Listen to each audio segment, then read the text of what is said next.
We are continuing our discussion of Chapter 13, The Playwright and the Dramaturg, or Playwriting and Dramaturgy.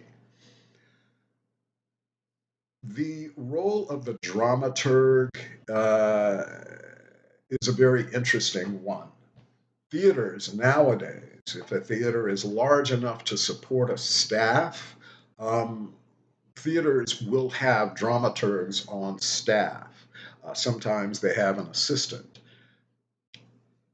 But basically, a dramaturg is an artistic collaborator who works with the theater, with the production, with the director, and with a goal of creating the most meaningful theatrical experience possible for the audience.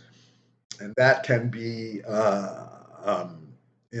taking on a role as an advisor, someone who can make suggestions about the most effective way to tell the story, um, or as a critic, someone who can actually watch the play in production and make suggestions, but also someone who's there to assess the end product, the end result. How did that play work? Did we succeed? Was it effective in telling the story?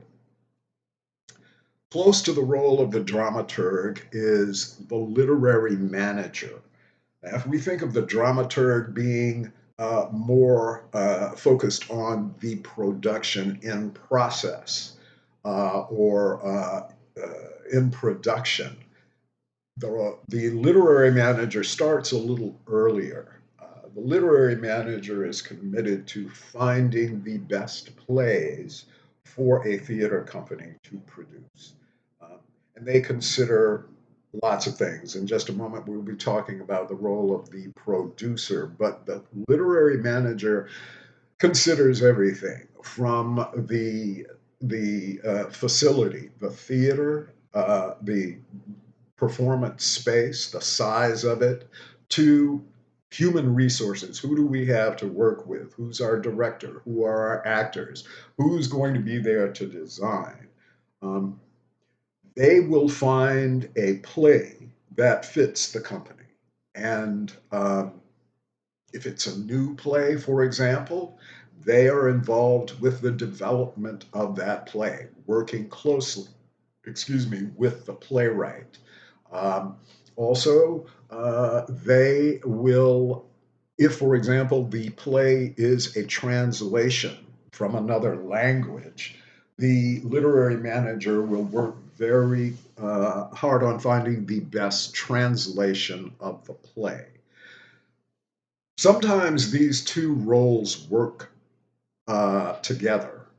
The dramaturg and the literary manager are the same person.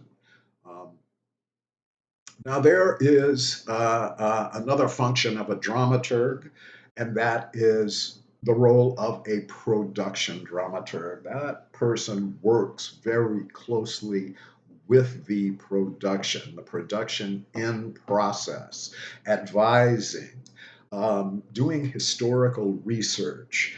You know,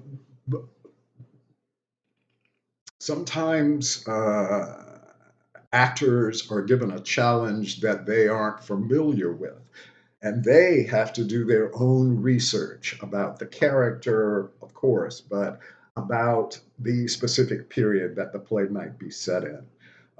We know how to play characters, actors. We can take on that challenge, but putting that character into a time different period of time where behavior or language or something is different, challenging, the dramaturg can provide some assistance there. Also, with design,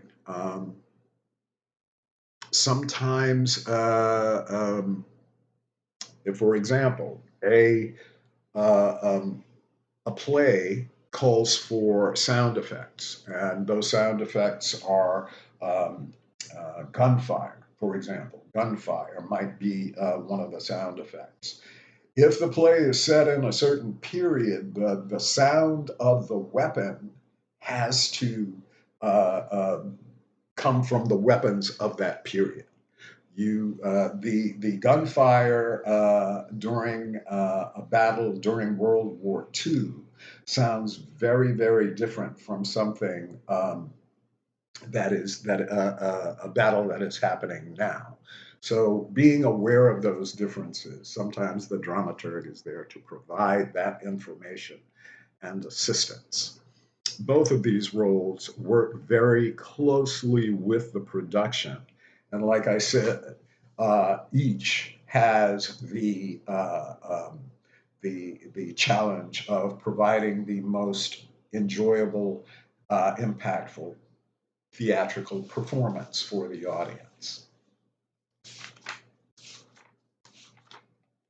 We're moving on now to chapter 14, producing and directing, or directing and producing. When we talk about the producer, it's easy to consider the producer as the financial head, the business head of the production. All productions have to have some sort of structure. And in terms of the financial business head, that is the producer. Producers raise money, they do the hiring, and if there is a need to rent a space or rent equipment for the production, that falls under the producer's responsibility. When we talk about a director, we are talking about the artistic head of the production. If the producer is raising money to make the production work, the director's responsibility is the production, not the money, the production. Now, in raising that money, the producer has to consider the requirements. What is called for by this play? What do we need to do? Um, will we need to purchase a lot of equipment? If the play is a musical, the producer has to consider hiring a choreographer, a music director, musicians. All of that is the responsibility of the producer. Now, once those people are gathered together and working together and collaborating, the director takes over. I like to think of a director as kind of like the artistic contractor. You know, the director has to express his idea very clearly to everyone working on the production, because we will see in a couple of weeks, maybe in the next 2 weeks, we will talk about the role of the director and how the director has to communicate their idea very clearly to everybody working on the production, not just the actors, but the technical personnel, the sound designer, the set designer, the costume designer. Everyone needs to be on the same page. Now, directors, when they direct a play, can approach the play from three different points.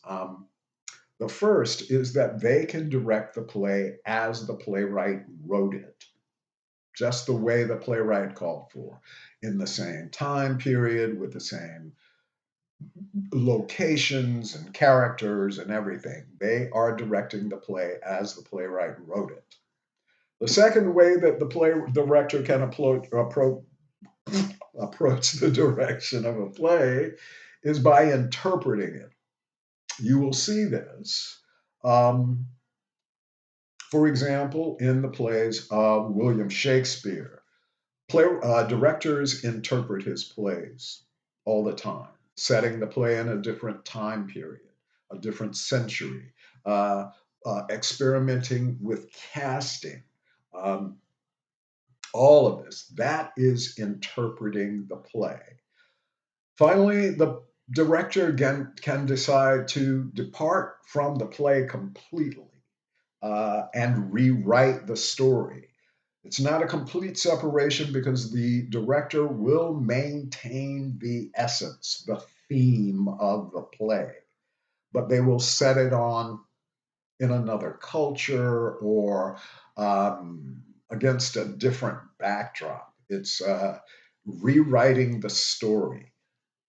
I like to use the example of Romeo and Juliet and the evolution of that story throughout history. Romeo and Juliet is the story of two young people who are in love with each other, but the circumstances don't allow them to actually be in love. Their families are enemies. Uh, that story is translated, has been rewritten into the musical West Side Story. It's the same story, but it's set in a different time. The two families happen to be culturally different. You have, I'm guessing, American, Irish American immigrants and Puerto Ricans. So the conflict between the two groups is also what keeps the two young people apart. Other examples of taking a play and turning it into something else. The Lion King, you will see, is William Shakespeare's Hamlet. So I think my students always draw that comparison without me asking, but that's another way of a director taking a story and rewriting it. I'll be back.